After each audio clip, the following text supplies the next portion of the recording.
Hello everyone, and welcome to today's session where we'll be talking about digitization. So digitization just refers to the process of converting information into a digital format, and therefore for our session where we're looking at maps, we're just looking at the way we can transform manual maps into digital formats. So let's take, for instance, a topo sheet, and you want to actually get features from this topo sheet and actually manipulate them. So that's what we refer to as digitization. And you'll realize in a scenario where you're working on a remote area where you cannot visit and collect data manually, this is actually the best approach to actually get that data and be able to edit it and even use it. So what you'll do in our scenario is you may go to Google Earth Engine, get a georeferenced image, or rather get such an image, georeference it. We'll look at how to do that in another session perhaps, but for now I'm assuming you have a georeferenced image like what I have on my screen right now on ArcGIS Pro, and you want to actually now digitize some of these features. So what is the first step? The first step is actually to create the features, all right? So let's digitize trees, and let's digitize this pitch right here. Looks like a pitch, or rather a stadium if you may, and we can digitize this as a polygon, we can digitize the trees as points, and we can digitize the road as a line. You can actually look at how I discuss what vectors are in my video of adding vector data to ArcGIS. I'll share the link below. So what you do first is you come to your geodatabase. I also discuss what a geodatabase is in my other video. You can actually find that among my videos. And the first thing you'll want to do is create a feature class, all right? So we said the first thing we want to actually digitize is the trees. So we want to digitize the trees as points. So you come here and say, I want to name my feature a tree, and I want to give it the alias tree. So what type is it? It's a point, and I'll just ignore the rest because they are kind of reflecting what I want. So in case you want to change the coordinate system, you can actually do that here, all right? So for my case, I'll leave everything else as it is, and we have our feature. So what's next after creating the feature? Drag and drop it to your map, all right? So just drag and drop the feature to your map, and then the next step is to come to edit, all right? So once you come to edit, you can come to create. So remember, we are actually creating these features. We are actually digitizing them from scratch. So you come here to your feature, click on it, all right, and then come to your map and just click on where the feature is. So here is our first tree, here is our second tree, here is our third tree, here is our fourth tree, fifth, sixth. So for now, I'll just digitize those. You can go on and on and on. So once I'm done, I say save, and I have my tree layer, all right? So because I want to do this to other features as well, I'll go back and choose explore. So this changes how my mouse functionality to actually explore, all right? So you can see how my mouse looks like. I'll show you that when I do the next features. The next feature, I'll show you how it was appearing before I did that. So I'll just come here, and because I want to actually digitize the polygon next, I'll come here and say I want to create so let's assume it's a football pitch, all right?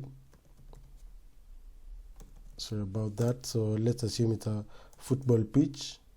So you'll realize for the name you cannot have spaces, but for the alias you can now have spaces, all right? So you just come in and say football pitch, all right? And then the type is polygon, and then because as I showed you in the previous steps, I'll not click next because I want to work with the default. So I'll do that again, you just simply drag and drop this feature class into your map, and then come to edit, all right, and then say create, and then click on football pitch. All right, so you realize there is a couple of tools here that you can use. There are different for different functionalities. For instance, freehand, if you want to, for instance, use freehand, you can trace if you want to actually trace around the polygon. But for me, I prefer just creating the polygon by clicking, going around, and then double clicking when I'm finished. So let's just do that real quick. So I'll do it in a sketchy format. When you're digitizing, you want to be more careful than how I am right now. Right now I'm just doing it roughly for concept purposes, but of course when you're digitizing for use, for instance in research, you may want to actually zoom in and really